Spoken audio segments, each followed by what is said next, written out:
Welcome back to another YouTube video. Time to talk about Raw. So, the women's segment, we had Becky and Bianca. Becky kicked off the show basically saying she'll be out for a little while. Maybe she'll need surgery, maybe she won't. Who knows? Um, Bianca comes out. Becky and Bianca hug. Becky walks to the back. Bailey, Dakota Kai, and Io Sky attack Becky. So, like, that's, the last you see of Becky at that point.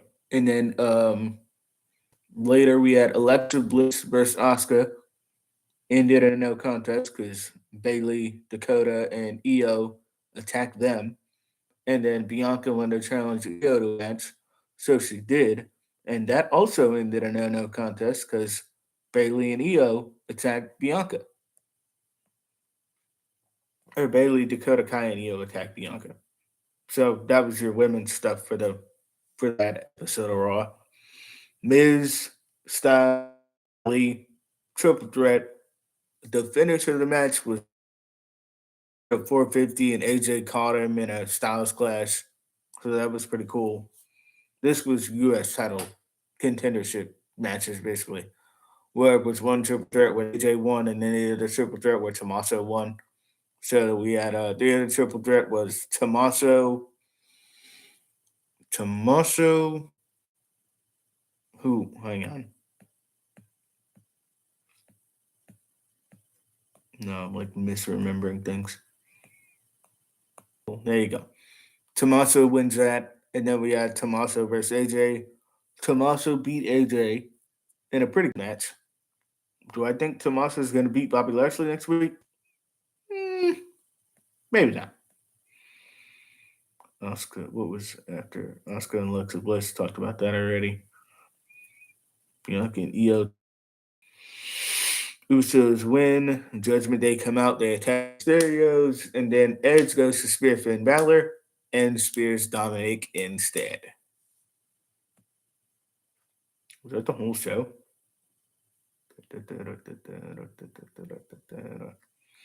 Yeah, there was a U.S. title video package, and Booker T was on commentary for a match. But other than that, that's pretty much it. So yeah, Raw was Raw was all right. The crowd was dead for like basically everything, other than Edge's promo where he came out and said, "I created Judgment Day to help get Damian Priest over," and then Judgment Day turned on him. So he's like, "I'm gonna end Judgment Day now. I'm gonna take them all out." So that was Edge's promo. But yeah, the AJ triple threat was good. The Tommaso triple threat was decent. I mean, there was good zigzag into a chaos theory spot that happened. All right, NXT. We had Toxic Attraction versus Caden Carter and Katana Chance versus Valentino Frois and Ulysses Leon versus Ivy Nile and Tatum Paxley. So we ultimately had Toxic Attraction and Caden and Katana Chance as last two teams in there. Caden and Katana Chance won the tag titles, by the way. So nice to see that they finally got their moment. They finally got the tag titles. How long are they gonna have them for? Who knows?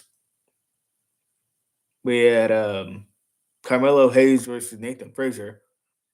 And why we had this match was because Carmelo was doing an open challenge for the North American Championship, and Giovanni Vici took too long to get in the ring. So Nathan Frazier just ran past him and got in the ring instead.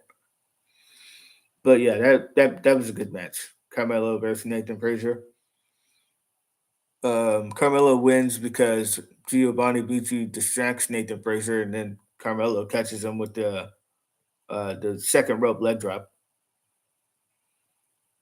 We had the basically the contract signing between Braun Breaker and JD McDonough.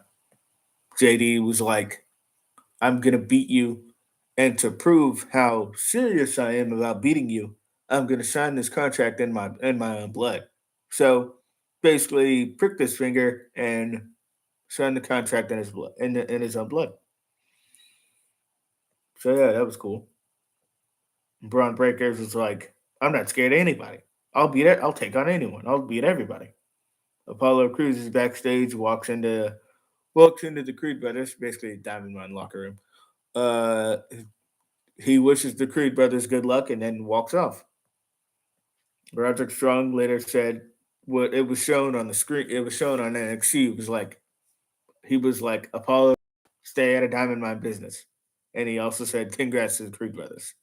So we're gonna get a Roderick Strong and Apollo Crews match at some point.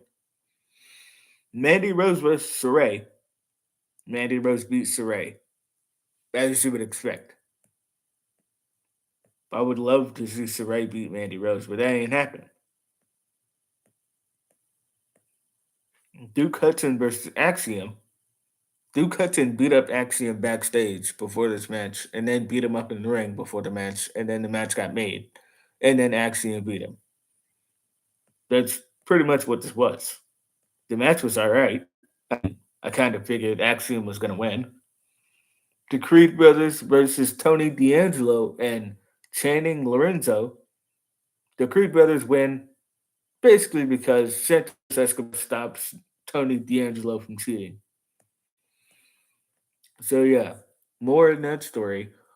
Uh, Tony D'Angelo and Santos Escobar are gonna meet one on one next. They're gonna have a match next week. Who knows? Joe Gacy versus Brooks Jensen. So Joe Gacy wins because Pretty Deadly ran out, distracted Brooks Jensen, and he lost because of the distraction. And then Joe Gacy hit him with the finish. So the Pretty Deadly and Briggs and Jensen story is not over yet. I don't think Pretty Deadly is going to win the tag titles back. Like they'll have another match, and I'm sure the champions are going to retain. Alba Fire versus Lash Legend. Alba Fire beat Lash Legend this time. She should have beat her last time. I don't know why they did a DQ finish in the first place. Nikita Lyons challenges Kiana James to a match next week. Nikita Lyons is totally winning that match next week, by the way. Carmelo Hayes is backstage with, or no, sorry, Wesley is talking about challenging Trick Williams to a match.